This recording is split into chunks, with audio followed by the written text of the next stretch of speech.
Oh, meeting is now streaming live on YouTube. You started it already? Well, I said go live.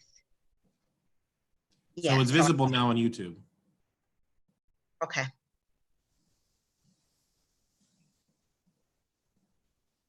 I'm waiting for it to come back on my screen. Okay, I see it. So I'm going to start admitting people as they come. Great. Jalatifa. Yes. There's a button at the top that says speaker view. You press that, only the person speaking will be visible on your own YouTube. Hover over the top and you should see it'll say speaker view. The top right? Yeah, somewhere up there.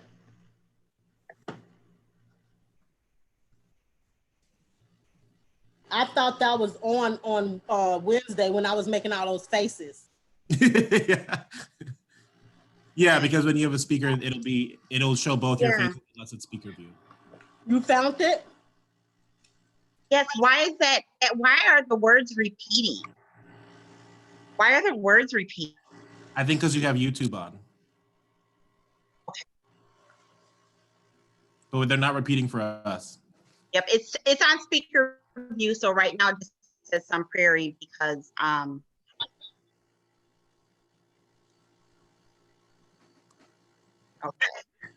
okay, people are arriving. I'm gonna admit Danita. Which YouTube? Yep. Hi, Dr. Brown.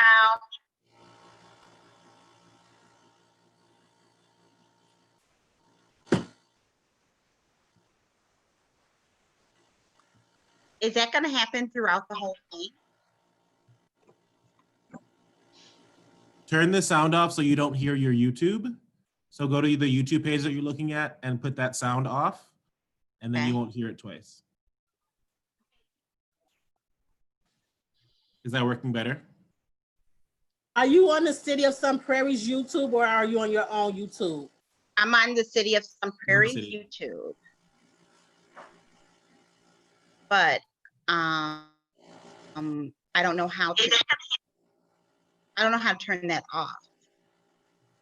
So if you go in the left bottom corner I'm of at the the City of Sun Prairie YouTube and I don't see the link for you. Sound off.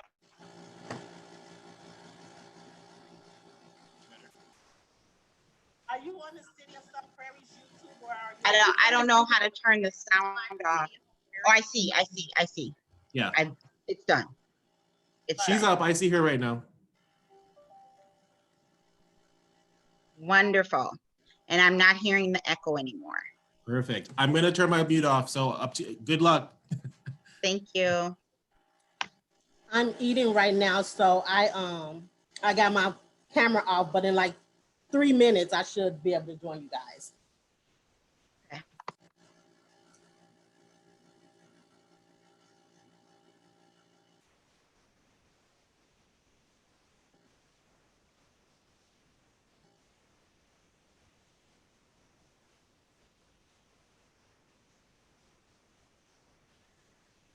Okay, wonderful. So we are live on YouTube, and my name is Latifa Joe Myers, and I am the Executive Director of Sankofa Educational Leadership United. And we're coming together today to have a courageous conversation regarding Juneteenth and what Juneteenth means to us, what the history is, and how does that play out in today's society and what is happening in the community around us right now.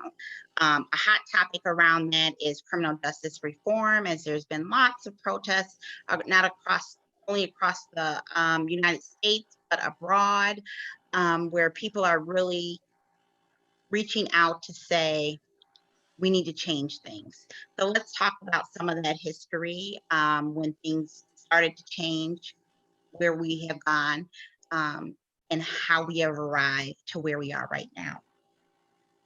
I have a couple of guests. I have Dr. Danita Brown here. Dr. Brown, are you here? Good afternoon, good evening. Good evening. So I wanted to introduce you, engage you in the conversation. And also here is, and Dr. Brown is from Dane County Time Bank. And then we have LaRon Ragsdale from Sun Prairie School District, who's an administrator at Sun Prairie School District. And we have J.D. Everett D. Mitchell, who is a juvenile court judge in Wisconsin. And that's Dane County. Hello. So Hey, we want to start off just talking about Juneteenth and what this day means to us as individuals and as a community. This is the day where the final group of slaves were finally released 2 years after the emancipation to free slaves was already made. And so that's a powerful moment, right? Knowing that the law had already changed and people were still in bondage just because they didn't know the law had changed. And that there needed to be military force to for people to release people from bondage before they were willing to do it in Texas. So let's talk a little bit about that. Does anybody have any thoughts about that?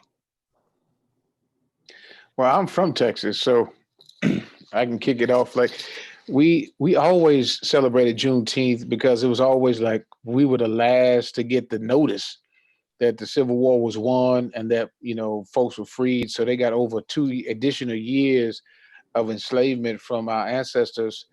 So Texas has always been a big celebration. Like we were shut down for a whole week, just, teaching it in our schools. We taught it in our churches about the relevance of the time that happened between, the end of the Civil War around 1965 and the actual freedom of those individuals in our communities. So it has been a very relevant and important time for us in our history, especially as Texans. And while there are some big celebrations, it really was a chance for us to refocus our attention back on the history of enslavement and the kind of brutality of Black bodies in the South, and what that all meant for, how communities are trying to still emerge from the kind of the shadows of not just being slaves, but being enslaved, and what that enslavement meant for a lot of us. So the fact that kind of culturally it's erupting in many different places as a placeholder of relevance for a lot of Black and brown bodies, but also to the surprise of a lot of white allies.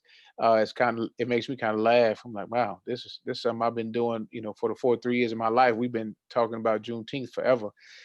And so, but it's good that that history is not lost and that we're able to recapture that again. If I could add to that, thank you, Mr. Mitchell. This is Dr. Brown. I would add to that. Unfortunately, I don't have camera tonight. So, Okay. but yeah, I am so moved by 150 years of celebrating Juneteenth. Mm. We've been doing this acknowledgement and celebration of our freedom for a very long time, and to me it just points to our resilience, and it points to the power of oral history and oral tradition within the Black community.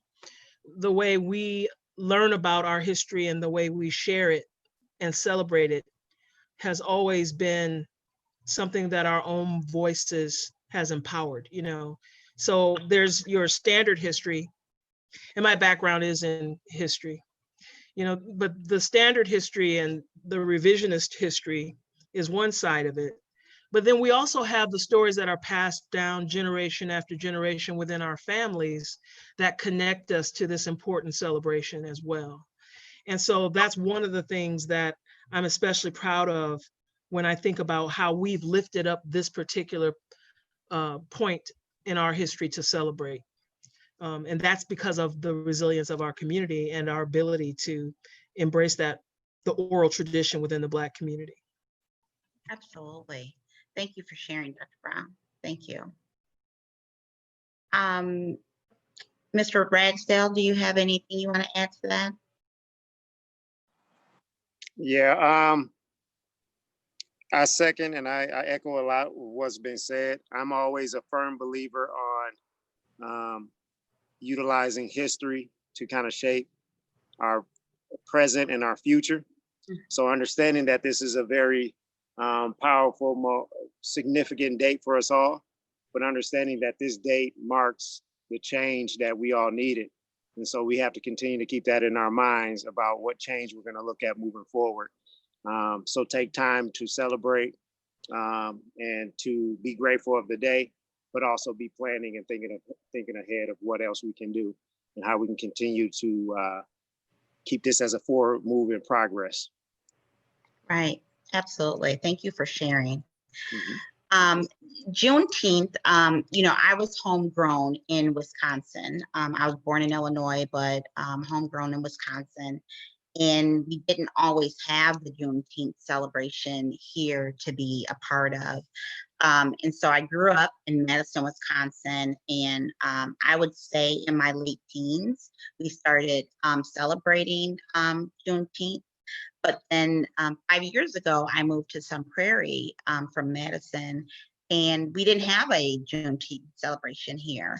And so 3 years ago, we, planned and started to organize our community around celebrating this important date in our history. And so thinking about everything that has occurred, in our community and everything that is happening around in our country right now, the opportunity to celebrate our freedom and our liberties and really have a conversation about where we are and where we need to go next is a really great opportunity to be able to have. I totally agree. I totally agree. I was also really particularly pleased to read that the Longshoremen's Union on the West Coast closed down 29 ports in support of Juneteenth. So today, for 8 hours of the first shift, most of the West Coast was closed down as far as the ports were concerned. So that means no ships were getting unloaded, no ships were being serviced, and no goods were being transported into their point of those points of entry. So that's a tremendous show of support for Juneteenth. And then on June 9th, they, for 9 minutes, closed down all the ports that in honor of what happened to George Floyd. So that's also a really important part of our history that matters to me quite a bit, is how we've always had this overlap with, because of the way our labor has been exploited. Enslavement was just primarily that, brutalizing us and trying to control us to exploit our labor. But we've always been that very ambiguous entity within the labor movement around whether or not we would be accepted into those unions, whether or not our leadership would be respected. And so for a long time, we had segregated unions. Right. And there were a lot of Black unions that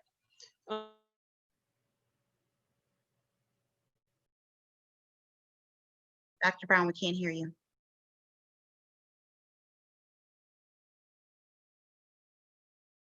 asked the Longshoremen's Union to say this matters and we're going to close down every port on the West Coast. That looks like progress to me. Absolutely. It does.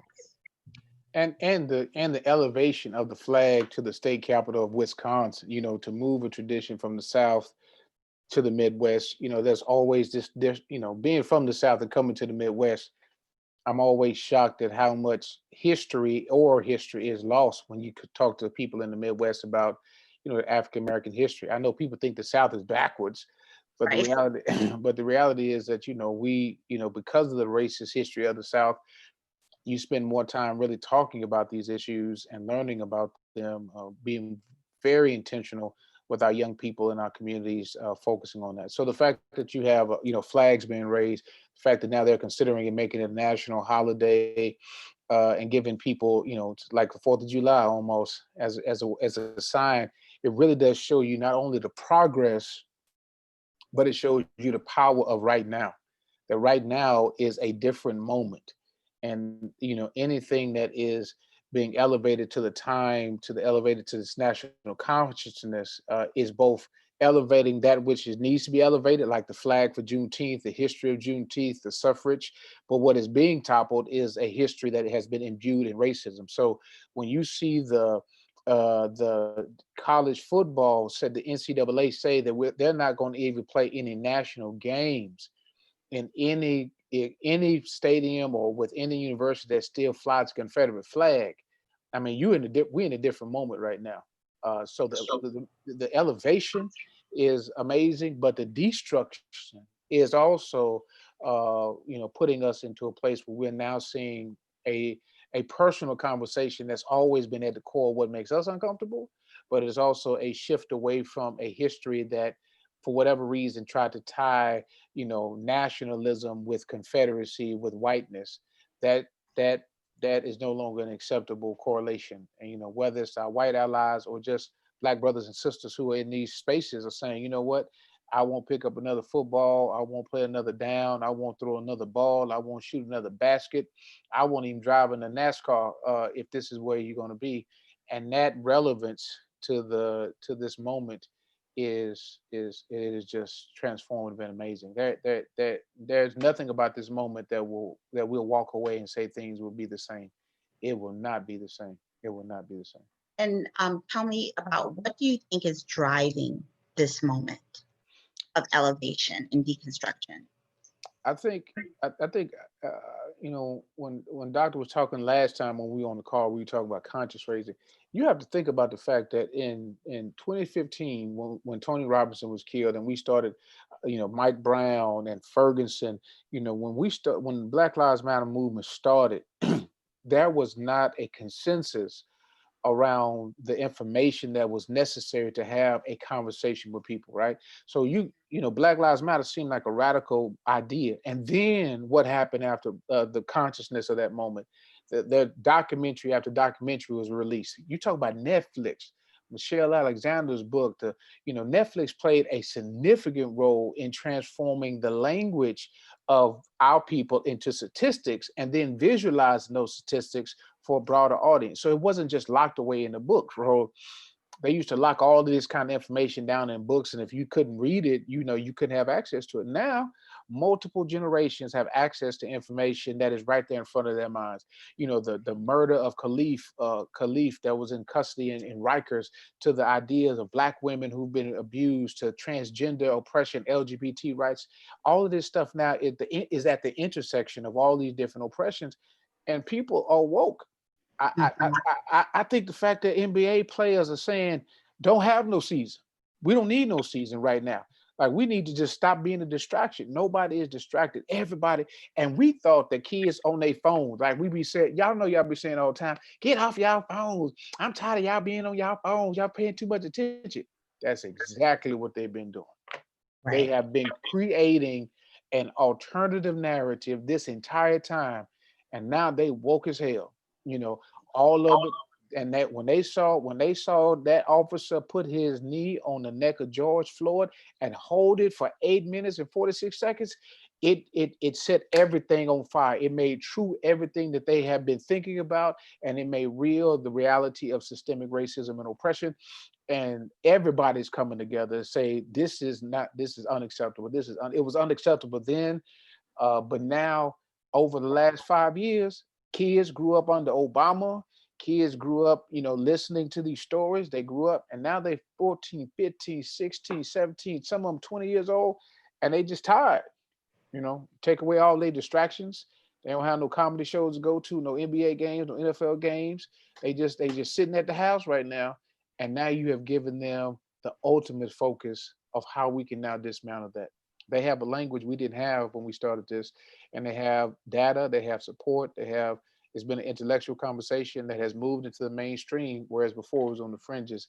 And that mainstream movement now means that you can now find legitimacy and move forward in very radical and powerful, transformative ways. How much impact do you think the fact that these things happen in correlation with COVID-19 and the world had paused? The world had paused. So people's awareness was more focused, like you just said, all across the United States and abroad, just being still.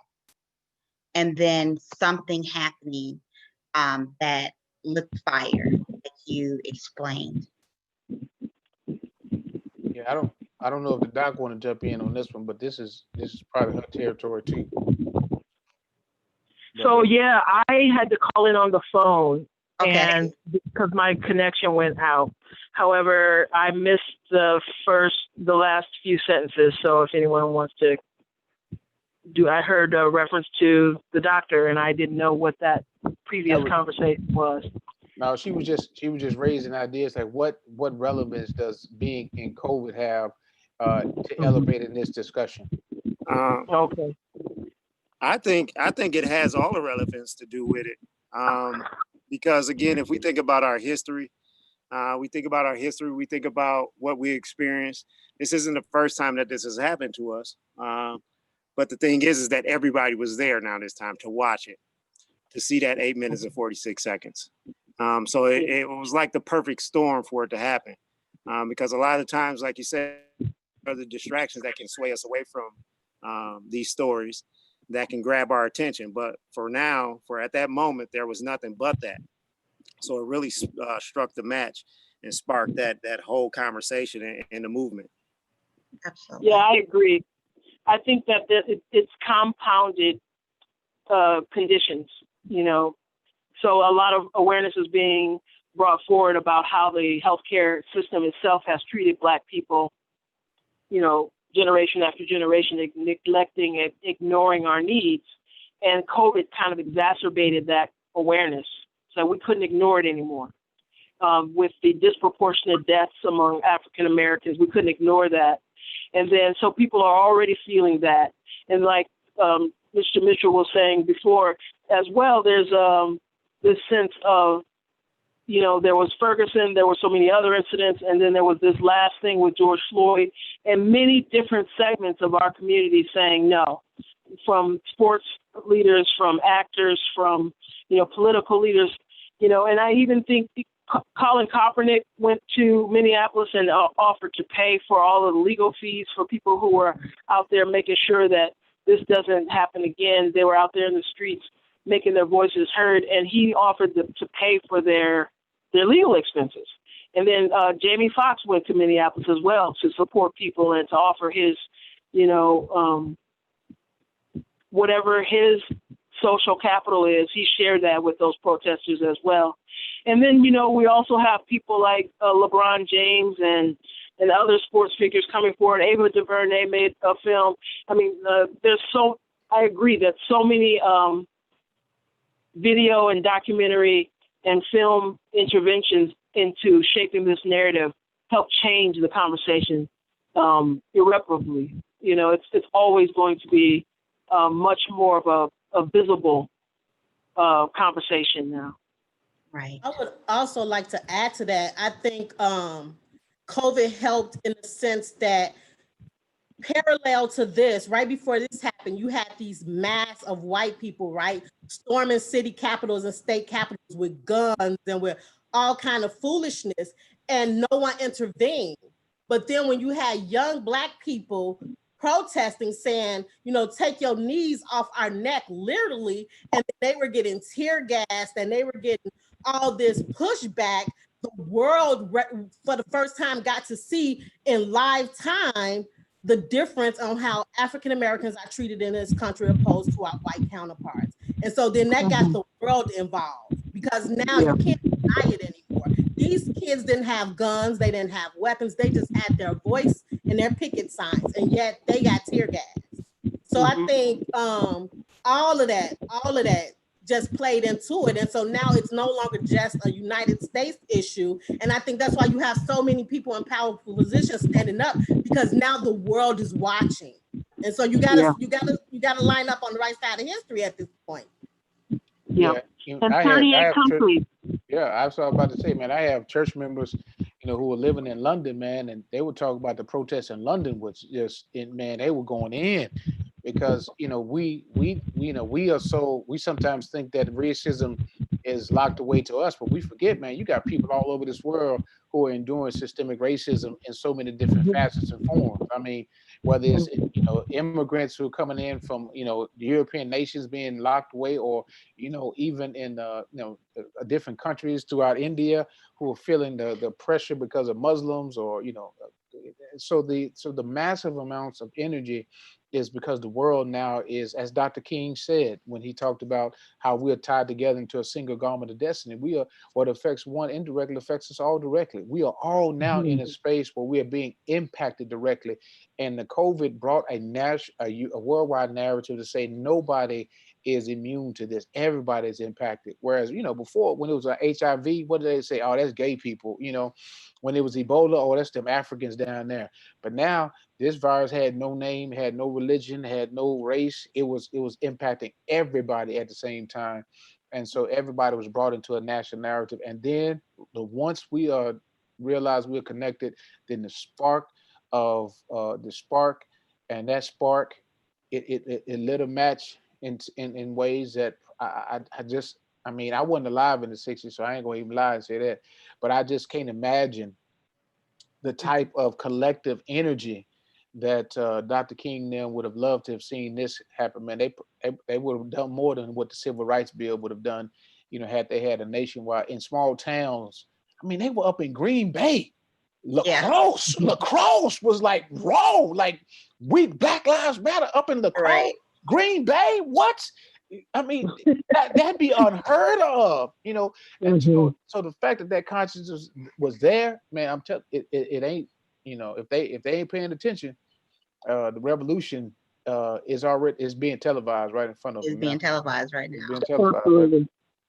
And there's I one think other that- element I think that I want to add as well, and that is the way that community leaders came out and stood by youth, and respected youth leaders and pushed them into the forefront and let them have their say. There were so many efforts to divide us when people started to speak out. And when, there's an excellent article in the New York Times today about looting, written by a historian who influenced my work so much, R.D.G. Kelly.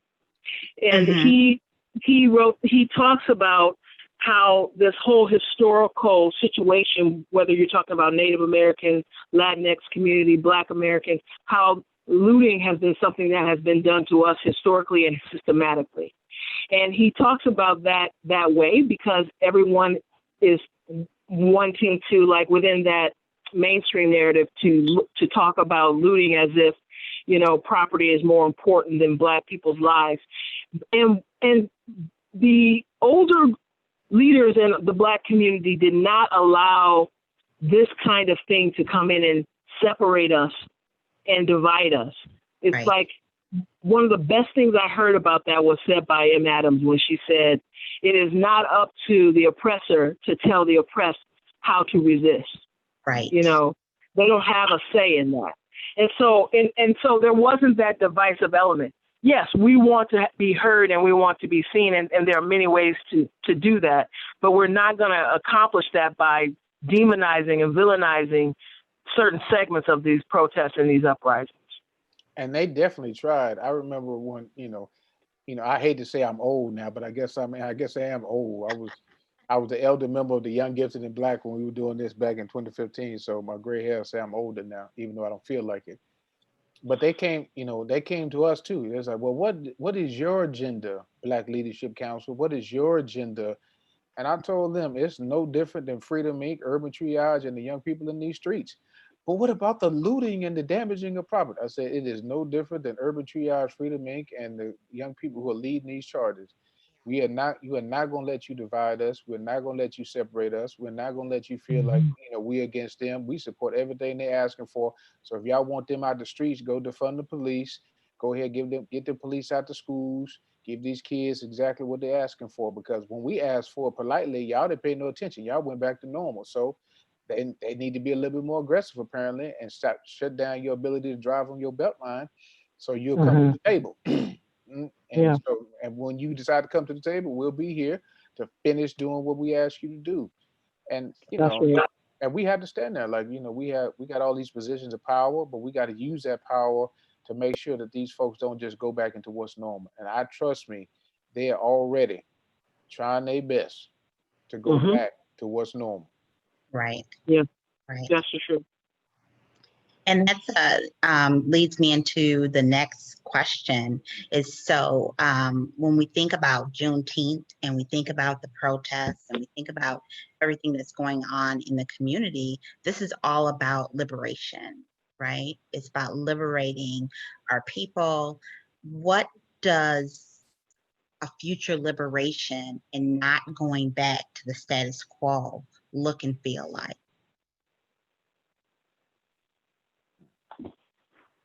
Can you say that again?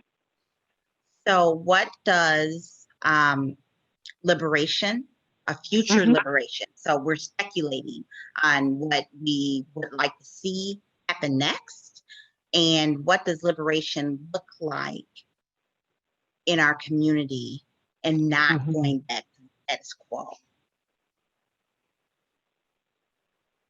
Yeah, that's a great question. That is a very good question. I think one of the ways that I love that I'm seeing it being approached these days is the whole idea of expanding the conversation, because particularly with respect to community justice and the role of communities in exacting justice in their own communities. And for me, envisioning that is very much about a conversation with people drawing on the wisdom that is intergenerational in many ways. However, as you guys know, I'm the restorative justice director at Time Bank, and I truly believe from the bottom of my heart that this practice is the potential of it in our communities is limitless. And we can be a part of defining what it looks like in Madison in a way that makes sure that it's not some other program being imposed, that we're actually defining it. Yeah. I want to hear from Brother Two LaRon. things. I think for me, Two things. Oh, sorry. Go ahead, Lisa.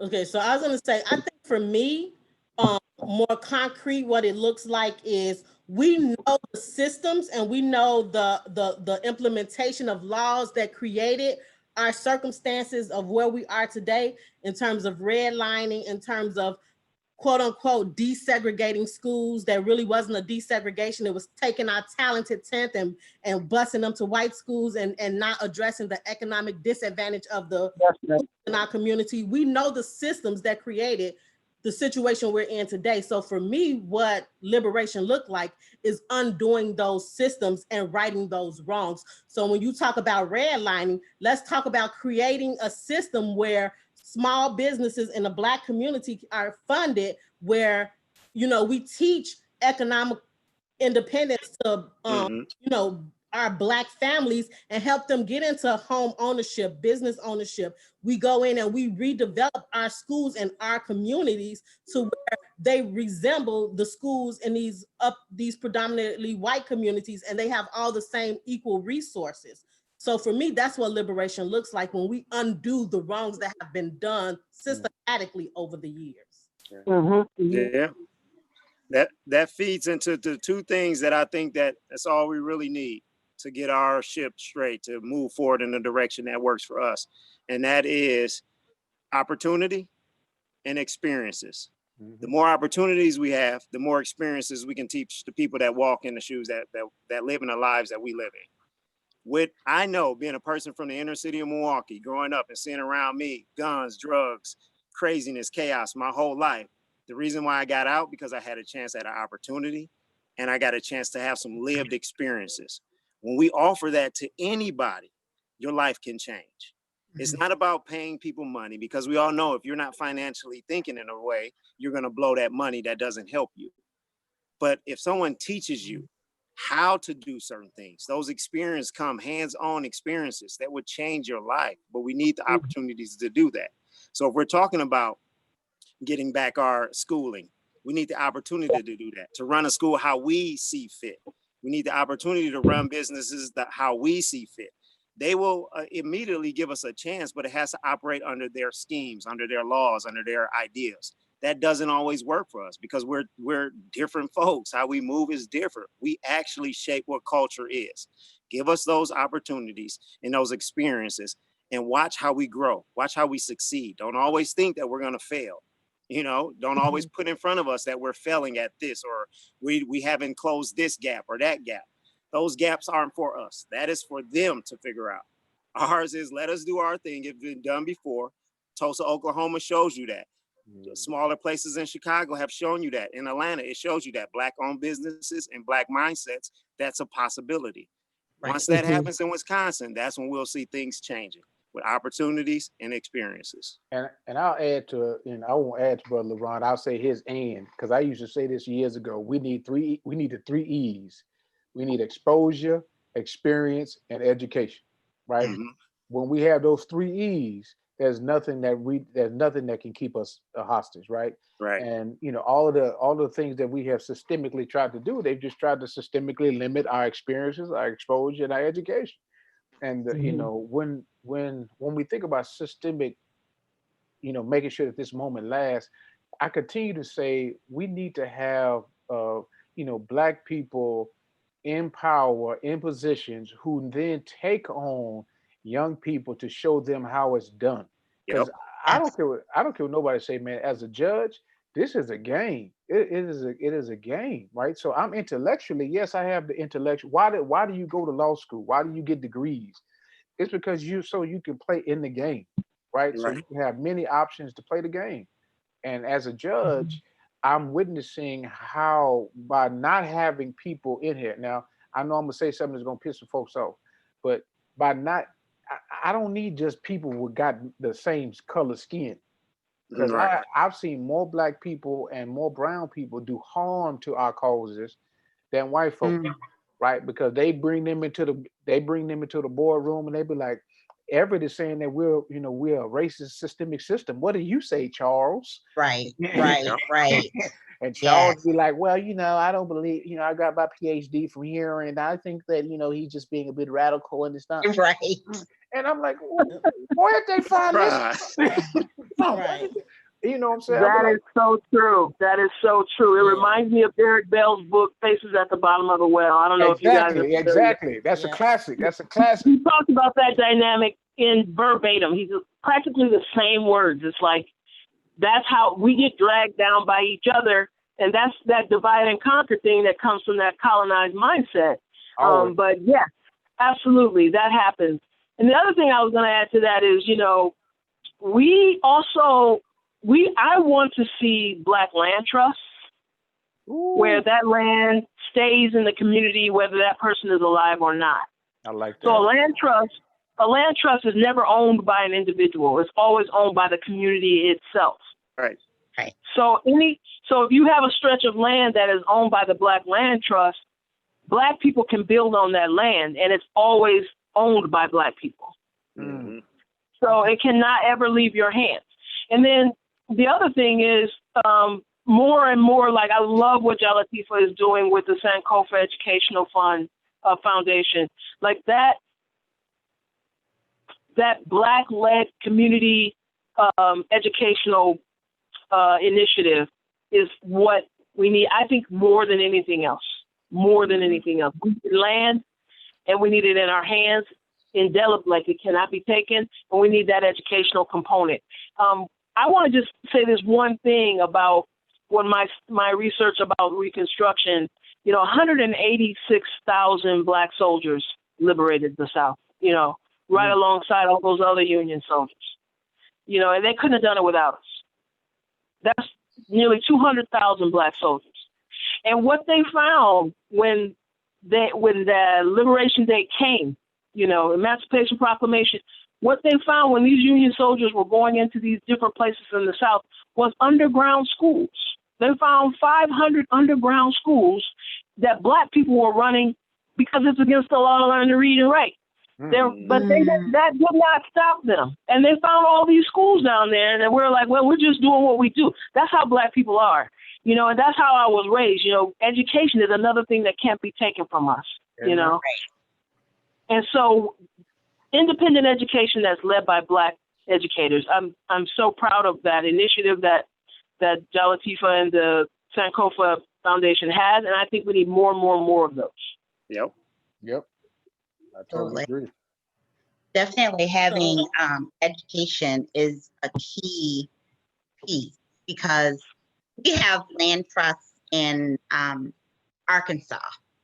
And so what I've seen happen, you know, Arkansas is one of the poorest communities. Roston, Arkansas is one of the poorest communities in the United States.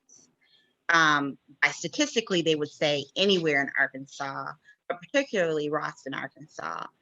But when you look at their educational system, even though they don't have 1/10 of the resources that we have in Wisconsin, their students are doing better academically.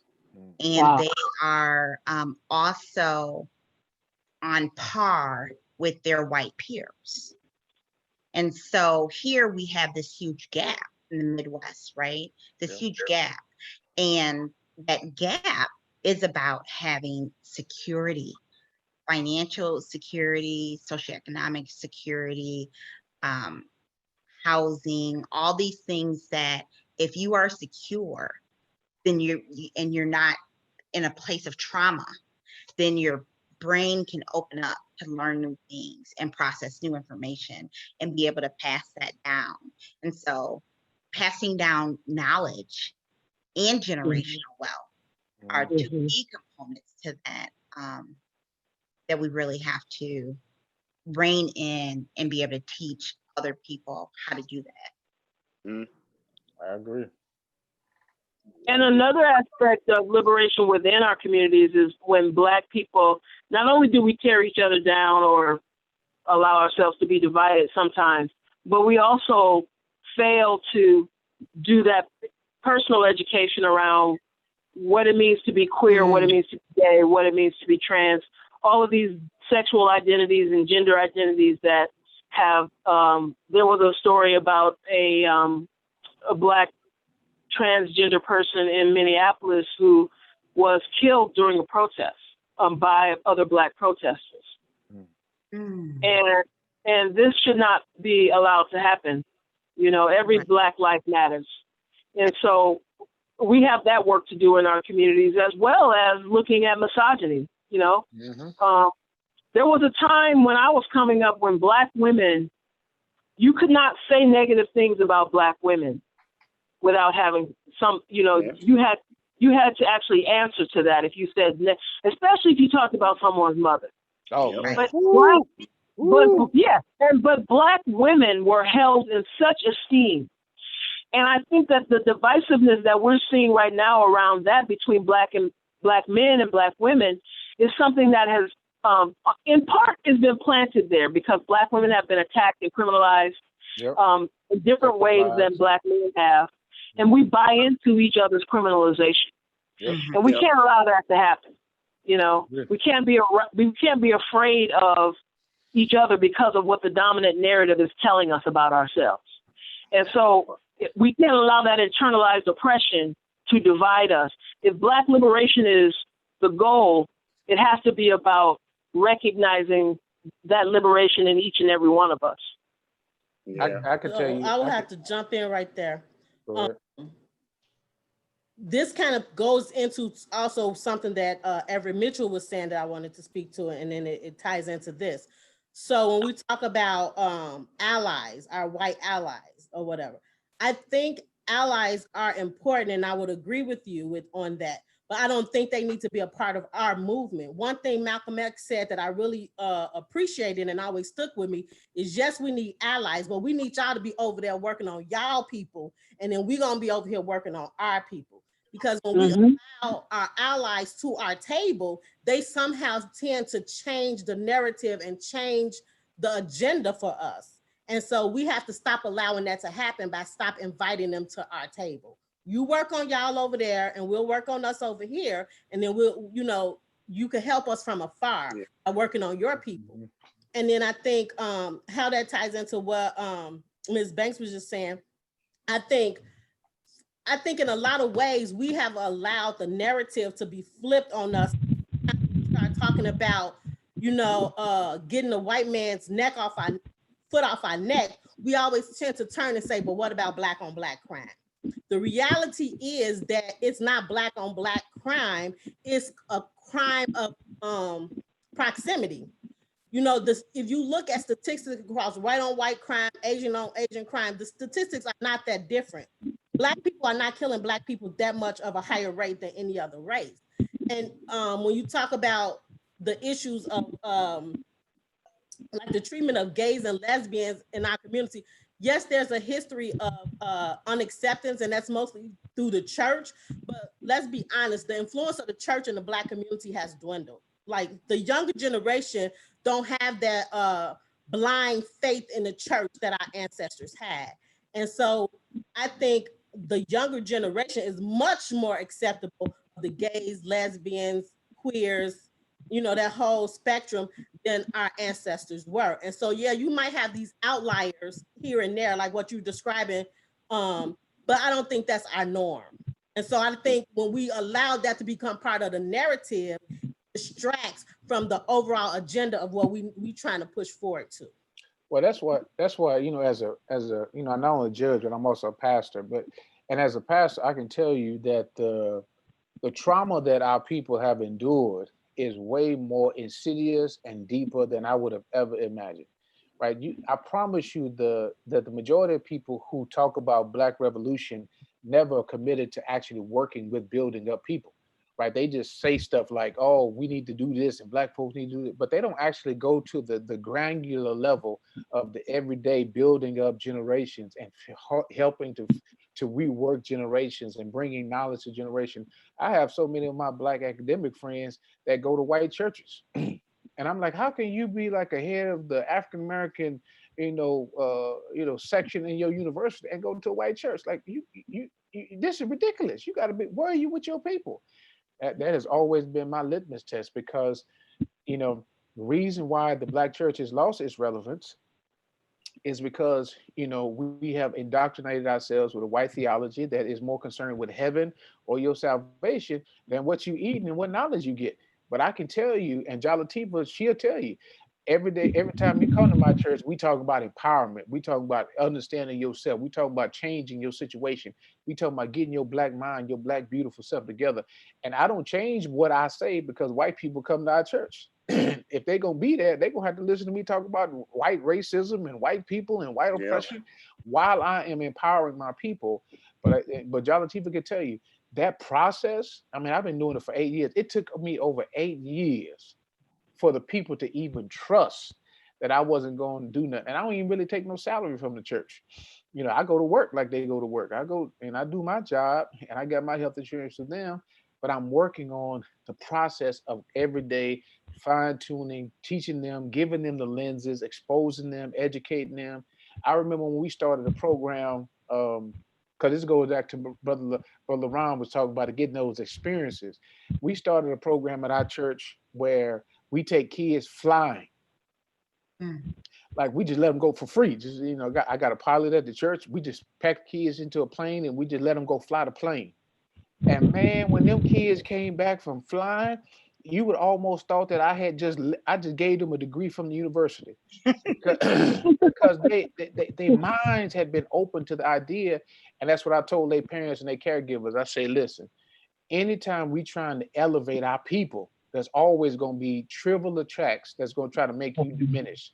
I said, but as a leader, what I've tried to give you is a distract-free opportunity. Ain't nobody sleeping around, ain't nobody cheating, ain't nobody stealing money, ain't got no fancy cars. We Right. sitting. All I want you to do is build up our people. And Mhm. then, That's right. but what we realize, I'm telling Juneteenth will tell you all the time, I lament this all the time, is like trying to, that white part of that colonized mindset that has been Mhm. generationally put inside of our people. It is Yeah. so hard. So in my book that I'm trying to finish writing, it's called My Black Gay Church. And I'm gonna finish writing it. And this, in the next couple of weeks, I'm gonna try to put my finishing touches on it. But that's what I talk about. I talk about how a white theological root is in the same branches that I love for Jesus. And Mhm. I had to find something that is so deep that it overrides our love for Jesus. Mhm. And the hate that is in our communities is more powerful than our services and our thoughts about Jesus. And to me, that is very deep. Right. That's One very deep. one thing you do really well, and I just want to shine a light on it, and it speaks to what Lisa's talking about too, is that it's hard to have courageous conversations with allies without all of a sudden becoming the caretaker. And so taking care of their feelings, taking care of their guilt, and that is something that you balance very well, and being able to have a conversation that is courageous about Black empowerment, but not becoming the caretaker of white people Mhm. choosing to have that conversation, but have emotional responses to it, right? Because then we're not really getting what we need out of the conversation, because now we become the nanny. Yep. So I just wanted to bring light on that. Dr. Brown? Yeah, I really agree with what Lisa was saying earlier about where allies can dig in and where the bulk share, the lion's share of their work is in unpacking whiteness and helping get rid of white supremacist culture by doing that work in their community. That's where the lion's share of their work is. And I think that we do need to have conversations with our allies where we recognize our mutual humanity and the inseparability of our liberations. So I think that there's room for both, and I think that they're indispensable. Like, if white people aren't doing that work, they can't call themselves allies. If they're not talking to their family members and writing these letters and getting into these marches and making these decisions that support Black life and Black people thriving and rooting for us and supporting our joy and our success, if that's not what's happening, then they can't call themselves, they cannot call themselves allies. And so, but I want them to be accountable to that. And I want to show up in those conversations to make sure that they are. And I don't want to take care of their emotions or their feelings or their fragility or any of those other things. And so those kinds of things are set out there at the very beginning. It's like, go read Robin DiAngelo's White Fragility and make sure that what you bring to the table is meeting me where you need to be. Mhm. Because there's no room at the table for people who aren't looking at their white fragility. Well, I'm not going to deal with your emotions, your guilt, your shame. And we work on that. We tell people, here's what you need to do to deal with that, but this is not the place. And so that has to be one of those guidelines. The other thing I just think is really important for us to look at as Black people is the fact that materialism and this whole capitalist project has gotten out of hand. I think that there's something to be said for the fact that we have been separated. We've been economically ostracized for generations. And so, wanting to have material things makes a lot of sense, and everything we need to survive, we should have it. And do we want to contribute to the dynamics that actually amplify exploitation? And for me, that is about our role in dismantling economic disparity itself. Mm. When we look at the 1% and we look at the rest of us, we're at the bottom of that 99%. And that cannot be denied. And yet the structure that keeps that disparity in place is the economic system that isn't working. Right.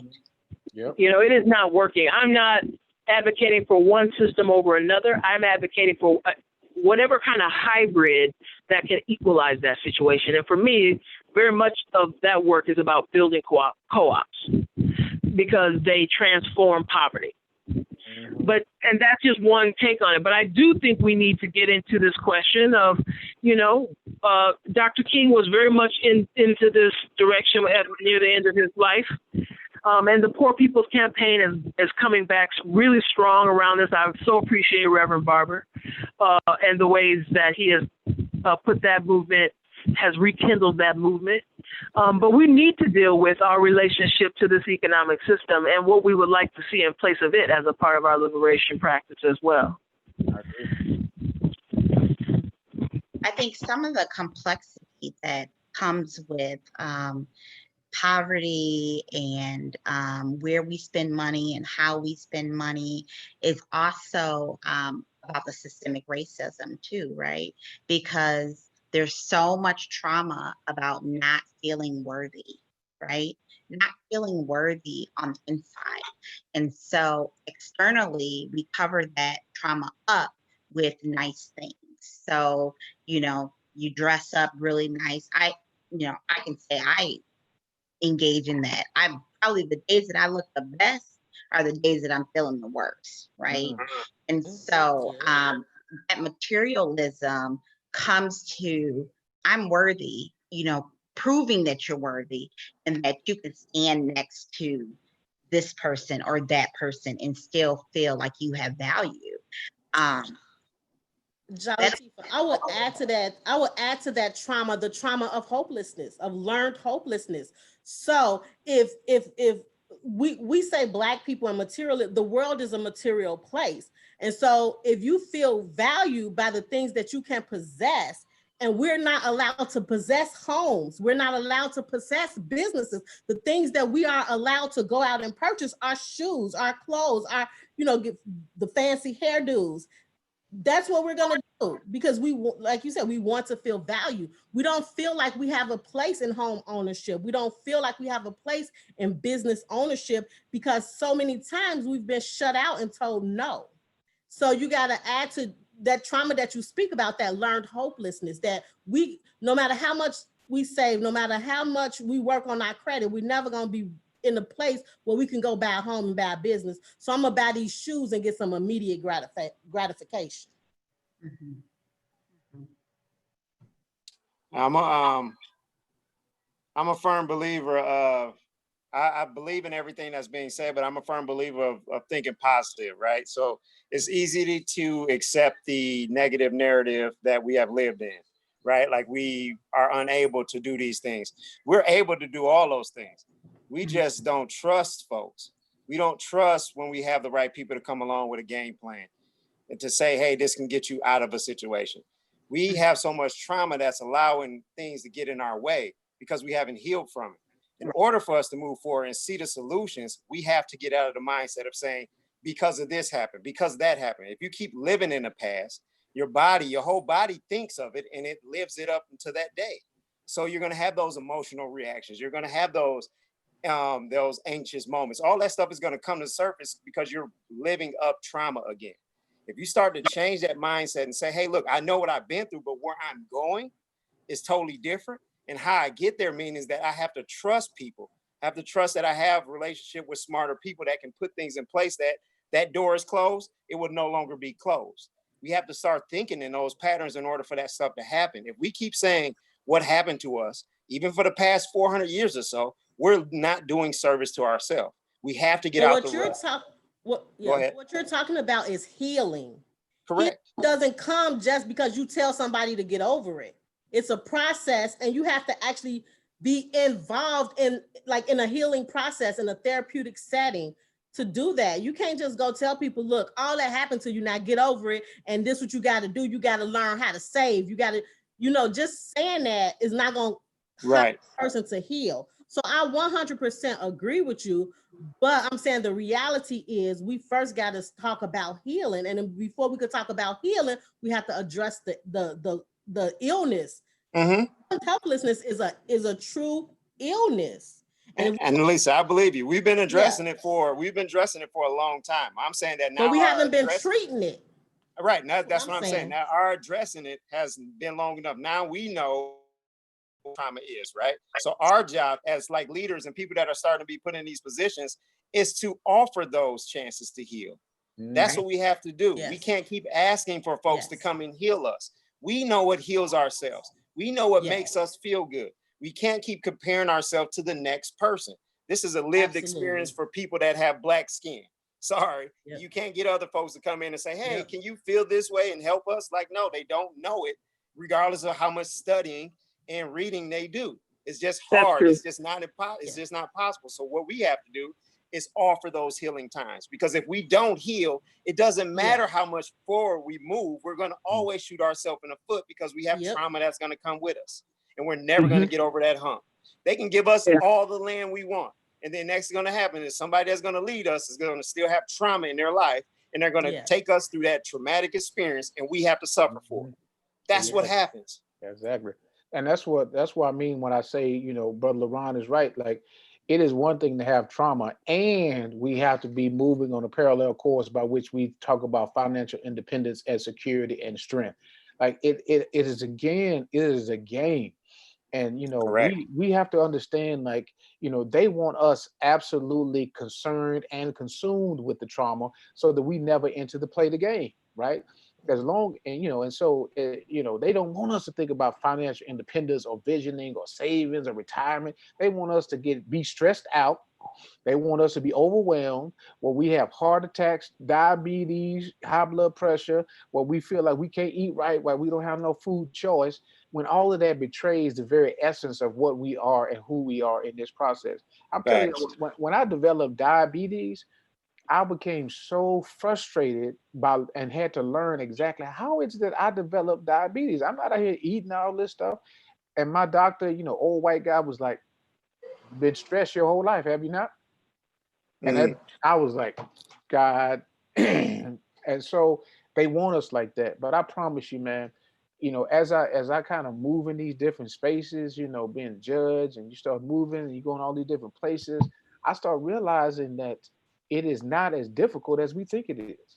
You know, we have been told that it's hard. And so we think that they are super smarter than what we are, more talented, more courageous, more creative. And I'll be in these meetings like, they thinking about stuff we did 20 years ago. Like, this is not new. This is facts. You know, we just don't trust our own intuition. And we won't, like Ron said, we won't even step out on our own intuition. And because we won't step out on it, they will listen to somebody pitch our ideas and then go out and create what we pitched and then make money off our stuff. Right. So that's why it is. We have to live. I mean, I agree with LaRon. I know we have to heal from the trauma, but it is a both and situation. We got to make sure our people are healing and giving them the proper information that they need. And I'm a leader who will tell you, man, that the same people you trying to help, they're gonna come back and stab you. They're gonna come back because they have been programmed to not trust good people, right? They don't trust. They have been programmed to that. So you got to always anticipate that is a part of the healing process, but you still got to do it. You still got to do it. Yeah. Well, And I think that if I could add to that question about healing, I will wait till after whoever that was that just was trying to speak as well. Oh, no, Dr. Brown, go ahead. I was just going to add something about the bridge. I can do that after you speak. No, I agree. Like, I think, like, if you want to have 7 pairs of shoes, that's not what I'm talking about. I'm talking about the misassociation of worth with material possessions. And when it comes to healing, you know, the transformative justice or restorative justice circles do get into these conversations about human worth, just basic human worth. Where does it come from? What is the basis of it? How is it fed? You know, what is its source and how is it maintained? And I think that question has been appropriated by materialism. You know, people do think that if I just get this car or that job or this thing or that thing, there's something outside of me that can prove my worth. And we aren't being reflective and listening to our own wisdom and trusting that intrinsic part of our human dignity where that knowledge and power and love lies. And so I feel like when we do get into these circles and we talk to each other about how what's broken or what people have tried to break, you know, that is where the consciousness can separate itself from colonization. You know, it can separate itself from this idea that someone else can tell you what you're worth, or something can convey worth to you. And we become more connected as a community. We do a lot of community building in restorative justice circles so that you understand where you belong, that you belong, the very fact that you belong. So many of us don't know where to belong, that we belong, that we matter. And it's our job as leaders and people who care and who are in positions that can make a difference to remind us of how community matters and how that community has the power to recreate that village, you know, that we all talk about so much. And I think we all value so highly that, you know, it takes a village. It does take a village, and people are looking for their villages. They're, you know, and I think the generation we're looking at now, you know, some of these millennials, and I don't want anybody to feel like I'm being ageist. There may be a few millennials on this call, but there has been some breakdown in that village. And for people who don't understand that ethic, that very Black ethic that has carried over from the African continent about the role of a village and how people gain that sense of belonging and self-worth. And I think restorative justice, as we define it, as we need it to be in our communities, can help us accomplish that. Yes, yes. Well, one of the things that I want to go back kind of to the healing and the trauma and restorative justice is a part of that is that we also, in order to be able to feel worth, we have to be able to raise people out of the trauma, right? Because you can't really heal when you're being re-traumatized every single, right? So we have to fight for those systems to change. We have to fight for those spaces to change so that we're able to heal. I would say that my worth piece didn't come from getting new gym shoes or anything, but I thought that was education, right? I always thought, oh, you know, they don't respect me in the meeting because I don't have a bachelor's degree. And then I got a bachelor's degree and everything was still the same. You know, and I'm like, oh, you know, they treat me like that because I don't have a master's degree. And I got a master's degree and it didn't change, you know? And so it wasn't until I got to the top of the education parallel, got licenses and everything that I can even think of. And it never changed. The way that they treated me never changed. And so that was not only very eye-opening to me, but that trauma came crashing down on me. It came crashing down on that. I had to value myself and nobody else was ever going to give me that. And I had to climb out of that trauma to be able to say, okay, long as Balatifa values Balatifa, I don't need validation from a corporation, from coworkers, from anybody else in society other than myself. And that is a hard place to have to get to, right? And we always are looking for validation. We have to drop our credentials everywhere we go. We have to look the part no matter what. I mean, it's totally, when I go into spaces with white professionals and how laissez-faire they dress, I know I couldn't come in there like that because they don't think that I'm a professional when I come and I'm dressed to the T. If I come in there looking crazy, they're going to send me back out the door. They're not even going to have a conversation with me. You know, so we have to recognize the systemic pressures of racism that impact how we make decisions because we adapt to be able to survive. We adapt to be able to be survived. And there are lots of people in my family that say, "Steve, why do you keep going back and take degrees? You got enough degrees." But it had not dawned on me yet that I was looking for worth in my community by white standards of education. And so I was like, okay, this is, they understand. They understand all these letters behind my name. Now I don't put letters behind my name no more.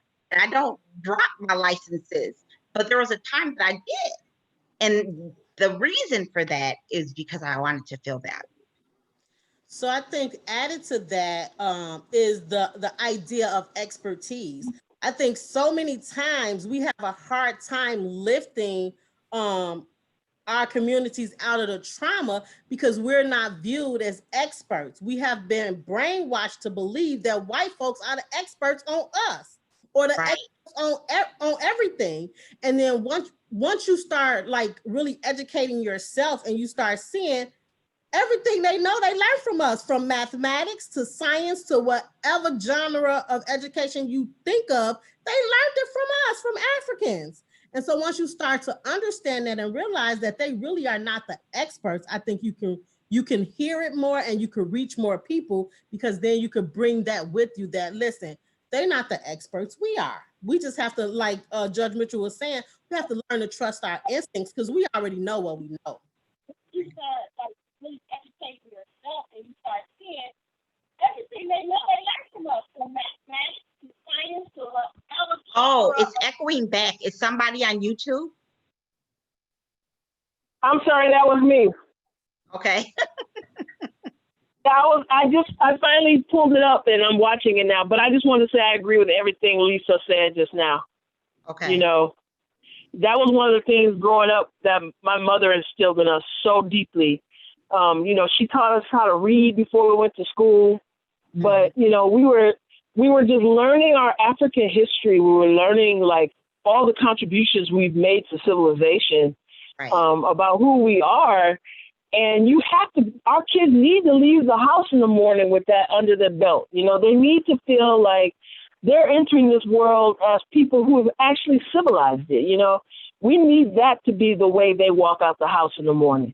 You know, I remember being called a Black queen, and that recognizing the royalty of Black people on this continent, you know, and just recognizing the strength and the beauty and the intelligence. You know, we had to be able to know what our history was. And I feel like if we can keep doing that, if we can give that back to the kids who may not have it, or to whatever young people who may not have it, that's what is the foundation of, you know, so much of, you know, I know that there's this inner sense of worth. There's also this community-based and historical sense of worth that comes from who and what we are. And I appreciate what Lisa is bringing to the table right now. Yeah, we invented math, but, you know, we invented astronomy, just basically every science, you know, and that makes all the sense in the world, you know. So, but being separated from our true selves, our true history, our true nature. Again, I hate to keep going back to this, but that is a project of colonization that we need to be a part. You know, I don't like to use charged terms, and I think sometimes people don't understand what I'm saying. But that actually applies to all of us. You know, not just Black people. I think Americans think they're free. You know, they think this is a democracy. But you know, corporations have so much influence in what gets actually decided by our political leaders, and they always have. So we may want a democracy, and it's certainly a good ideal to strive for, but the illusion that we already have one keeps us from actually struggling to achieve it. Well, and so Dr. Brown, I'm going to push back a little bit on that. And the reason I'm going to push back on that is because I think that certain populations have achieved that democracy. I think that they know what their rights are. They can they can function within the community and not have be arrested or killed or anything without going through proper protocols or processes. And so when I think about democracy and being able to be free, I think those men and women that went up to the Capitol with guns and was marching around during COVID-19 when they said everybody stay in the house, they definitely are free, because did nothing happen to them. Nothing happened to them. They were there. They got to exercise their rights peacefully, sometimes not peacefully, even threatening so. And no one said anything about that because they were. I hear that. And you're talking about white privilege. Yes. But I'm talking about those people you just identified are puppets for the 1%. They're not free either. And my definition of free is also free from ignorance. The ignorance that separates them from the rest of us, that's a fringe element. That most white people are like that. But all white people have privilege, and they have white privilege. And that is another element that was used to divide us. That privilege was deliberately put in place to make sure Bacon's rebellion, black and white folks were in there getting down together. And the aristocrats responded by saying, "This, we can't have this." Right. And they gave them that privilege at that point. But even then, those people couldn't vote. Right. Right. And when they do vote today, that is not necessarily, there's a Harvard study about the relationship between voting and policy change. Policy change is much more impacted by people, lobbyists and other groups that have interest groups that have economic sway over the politicians who are making those policies. So, look at the lobby industry. There's hundreds of millions of billions of dollars poured into that every year to sway policy. So that is, to me, that to me doesn't connote freedom. That connotes the power of capital in determining what public policy is going to be. So where do we take our part of that though is it's not an issue of whether or not we have democracy or not. It's a matter of how many free thinkers do we really have, and do we create free thinkers in our educational system? We don't. And so when you talk about these lobbyists and these different interest groups, the reason they're able to dictate policy is because they vote. You know what I mean? The NRA makes sure that their NRA members vote. And so when you look at the people who vote, a lot of the poor people, be it black or white, they just don't vote. And so it's not an issue of have democracy or don't we. We have a democracy, but the powers that be have so brainwashed through our educational systems that we believe that these people have our best interests at heart. So when you saw those people marching up to Capitol Hill with their rifles and they this and they that, it's like Jolly Tifa said, they understand their power, but they don't understand what interests really are for them.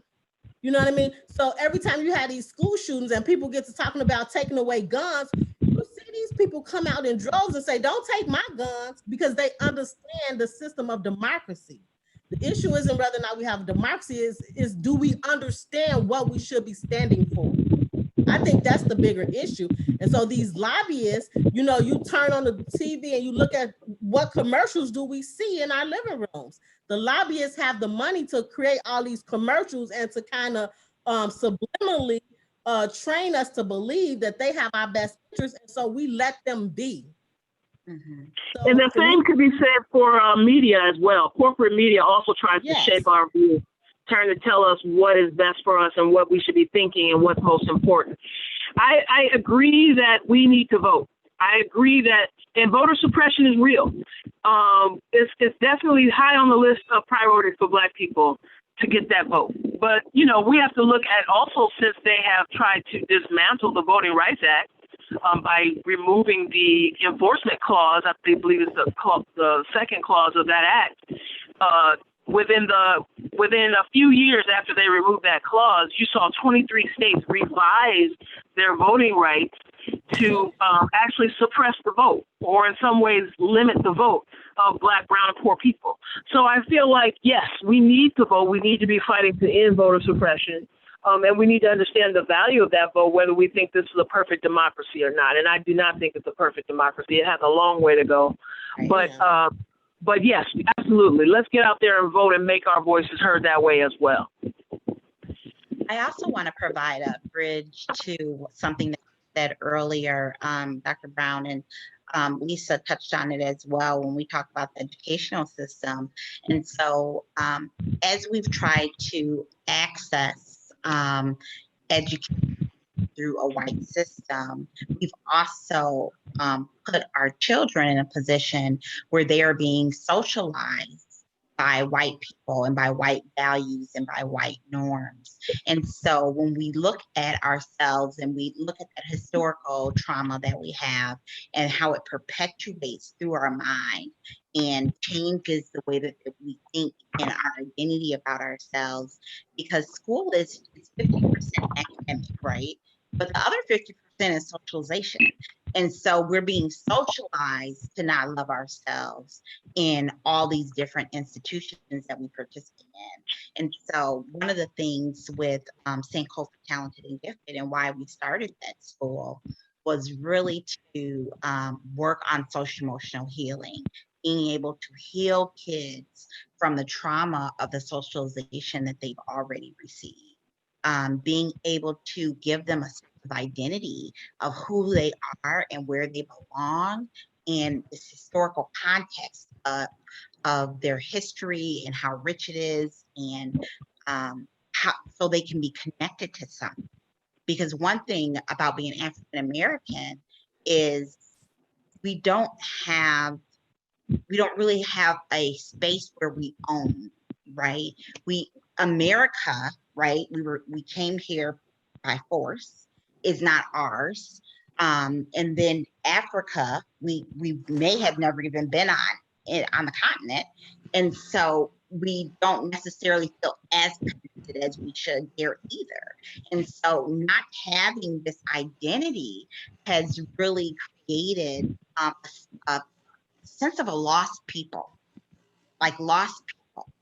And so we can rebirth that and give back to our children through educating them on who they are and giving them a strong sense of identity and being able to give them the skills to socially cope with the trauma that they've been through. Because another thing about African Americans and being Black is that we're very resilient, and part of that resilience is ignoring some of the trauma that we've been through, right?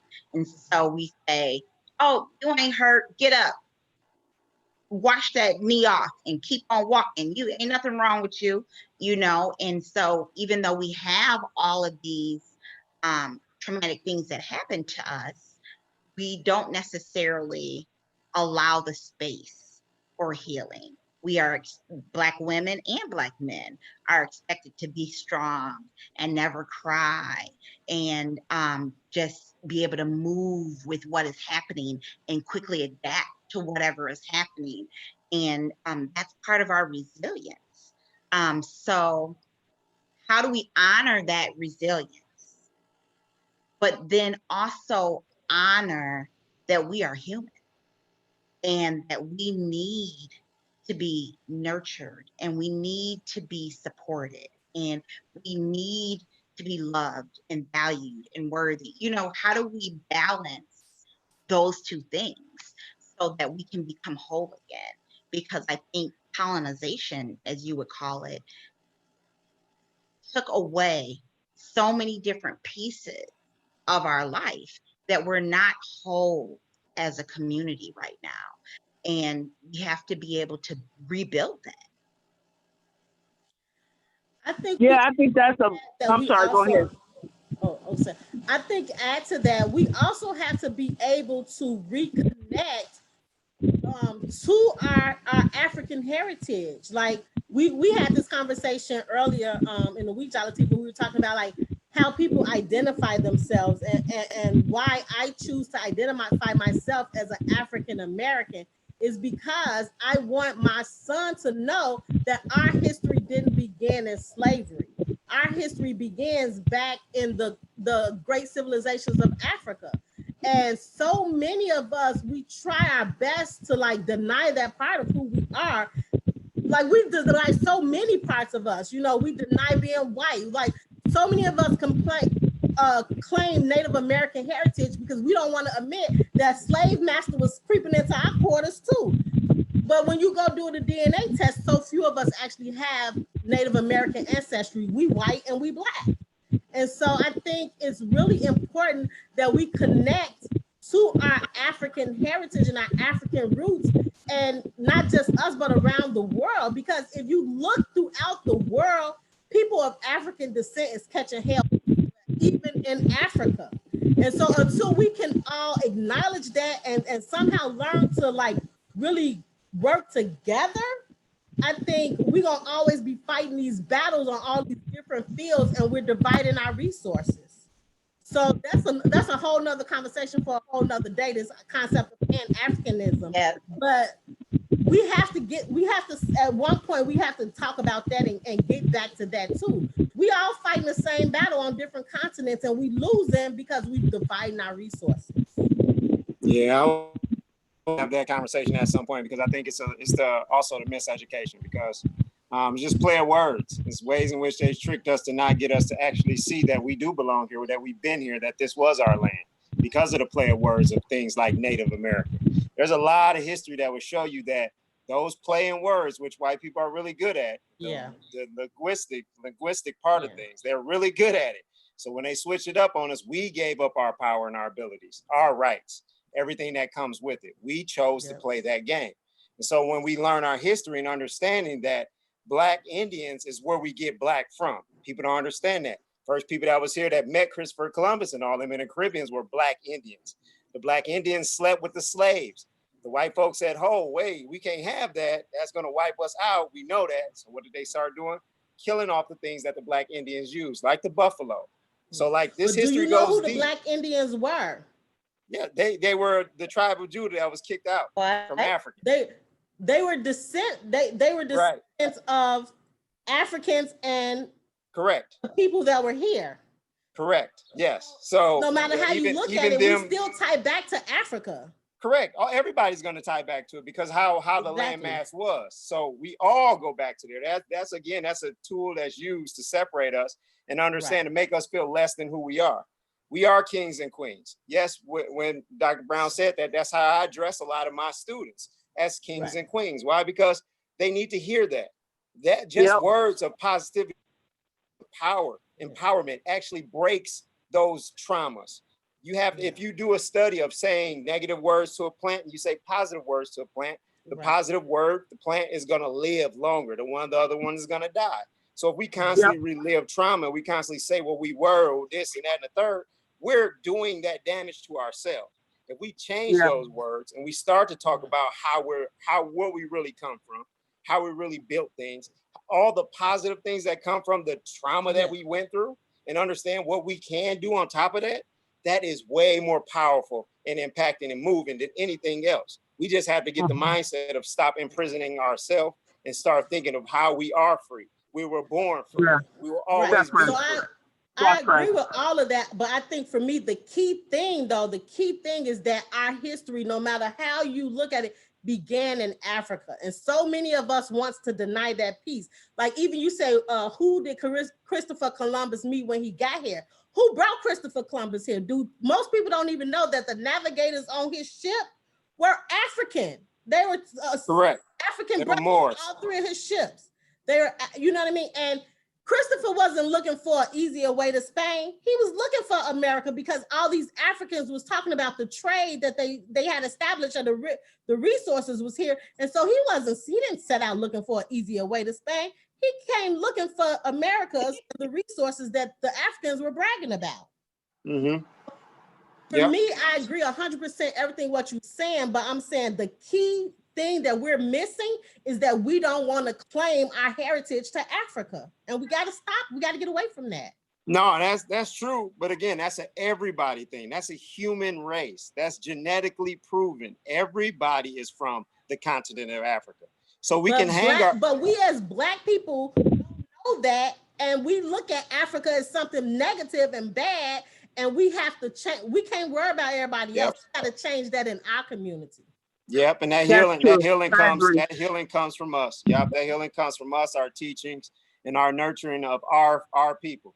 Right? We have to control the narrative, we have to control the stories, and we have to embed in our kids the lives in which we know how life was back in the days. And not about the fabrications of stories. We're talking about truth, understanding that yes, you are part of royalty. You did create, a lot of the things that are here. You are the reason that we are talking in a language that's understandable by everybody. Like, these are things that they need to know. And that will come in understanding that, yes, it's from Africa. That is an important piece. But we have to understand that we have to change our mindset to that positive thinking for them to accept it. They will never accept it if you're in trauma. It's hard to accept anything when you're dealing with hurt. I can have the best person in my life that want to treat me well, but I'm not going to listen if I'm hurt. So once we get to the point of healing, then we can get to that point. And I just I agree with you completely that the power that we have to transform trauma is so much more, it's way more, we're more powerful in that regard than we would ever be led to believe, and someone mentioned this earlier about how, we think that we can bring in expertise from other cultural backgrounds, but really we have to trust the wisdom within our communities around this, because a lot of the cultural, a lot of the therapeutic treatments that are outside of our communities have no cultural relevance to what's going on inside of our communities, and they don't really have the background or the experience to address those appropriately. That's for the most part, in my opinion. The other thing I would say is that, when it comes to Black people recognizing Africa and being proud of our ancestry, I don't even think that it's possible to be liberated without that. You cannot be liberated without that. And at the same time, you have to recognize that, for instance, for myself personally, when I talk about my racial identity, I talk about the fact that I am an African in the West. And the reason I say it that way is because all of our national boundaries were created by colonization. None of them are actually accurate. So unless you really believe that colonization was legit. So really, by being a person who is of African descent living in the West, I'm taking away those boundaries from what my cultural heritage really is, and to be able to acknowledge the fact that I also have, my ancestors have blood in this soil, and this is also where I belong, so I don't have to denounce my the cultural carryovers that we enjoy today, that have succeeded. That's resilience. It has survived. It has survived slavery. Look at how we do ourselves. When we get beautiful, when we name our babies, when we get down and dance, when we cook, when we build community, all of that stuff is coming from, that's our African ancestry showing up, because that's who we are. And I really, really love the statement that LaRon said, that we're born free, and the Black among us who understand what fighting white supremacist culture for 400 years has meant, understand that. That's not something that a white man can take from us. You can brutalize us, you can try to enslave us, you can do all these things, but that place in us is indestructible. And as far as Black people are concerned, if we want to deal with trauma, if we want to heal, we have to understand that. We have to understand that source, that power, that place is indestructible. No human can take that. Right. So in getting back to that is where I want us to go, because that liberated place is a part of our human birthright. That's the basis of human dignity. And what I think we have to do is to take off these filters, take off this internalized oppression, take off these fake glasses that tell us that we're living in a pink world. Yes. You know, we got to take those glasses off. And that place in us is always there when we can dig underneath the training. It's always there. We're trying to uncover that. It's always there. So as we think about the conversation that we've had and all of the information that is flowing and the symbolism of Juneteenth, where do you think our next steps are around teaching and learning for our community? We've talked a lot about education. We've talked a lot about understanding and what we need to understand as a people. So what is the missing element, right? Because there's so much information that we have. What is the missing element to being able to connect those dots and truly be communal? Healing and unity. Oh, go ahead. I'm sorry, I say healing and unity. As soon as we can start to do the internal work on ourselves, figure out ways in which we can bring healing to others, that's when we can start moving the needle. You know, like once we have that healing process in place, then we get together with the like-minded folks and we can start making a difference. And it has to start with the healing. I also think we have to be willing to show up and be a presence in our community without fear, or I don't know this fear is the right word, without this feeling of competition with people who others may have put in power. Yes. You know, so many times, and I'm speaking for myself now, so many times I show up in our communities and then I see people who may look a little bit like me, and I don't, and to try to keep that sense of unity and not be a source of conflict within, I'll dim my light, knowing that the person who's shining may not have the best interest of our people at heart. Yep. I think we have to be willing to like show up and not be afraid to shine brighter than the people who were placed in our community. Facts. Right. Even if they look like us. Yep. Yeah, especially if they look like us. Especially. Yeah, I agree with that wholeheartedly. Don't play small. Don't play small. Yep. And also, I feel like we need those informal places where we can come together and share our heritage. You know, just more and more of those cultural spaces, you know, like where we bring in speakers, we have discussions, we make food together and just eat and talk and watch films and just be together. We just need to be together to heal each other, you know, and with that uplifting and enlightened space around us, you know. Yes. More spaces to create that communalism. Yeah, absolutely. I 100% agree with that. I 100% agree with that. So it is a little bit after 7:30. So I am thinking to bring our conversation to a close. Tell me one thing that came out of this discussion tonight, and I want everyone to chime in, that one takeaway, one thing that you'll take away. One thing I'll take away is that, like, the positive work, the work that's being done. You know, sometimes I get down on the movement on my people because I don't see a lot of action. I always see a lot of people talking, but I don't see the action. So it's very encouraging. It's very powerful to see people engaging in a continued conversation and then coming to the table with ideas in which they believe can change the situation. Like I'm loving it because, again, where I come from in Milwaukee, it was happening so often. Then when I came to Madison, I just was disconnected from it. So now to see that it's happening, I'm feeling good. Thank you for sharing. I can jump in. Go ahead.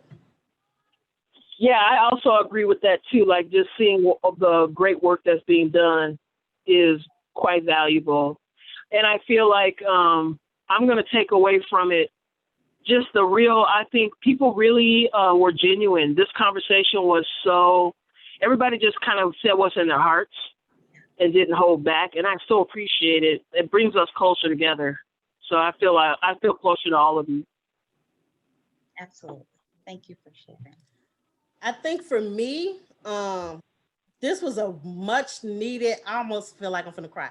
This was a much needed moment because Jalateefa, no, I've been calling her all week. Like I've just been when you talk about that learned hopelessness and we talk, like I was at a place where I was just like, we ain't going nowhere. Like it's so much. And so just to see that there are people out there who think like me, who's fighting in this struggle with me. Like I'm not in this alone. There are people out there actually doing the work with me. I just got to work harder to find those people. And so that's my takeaway, is to work harder at finding those people that are doing the work with me, and not, so I don't feel so isolated. So that's my takeaway.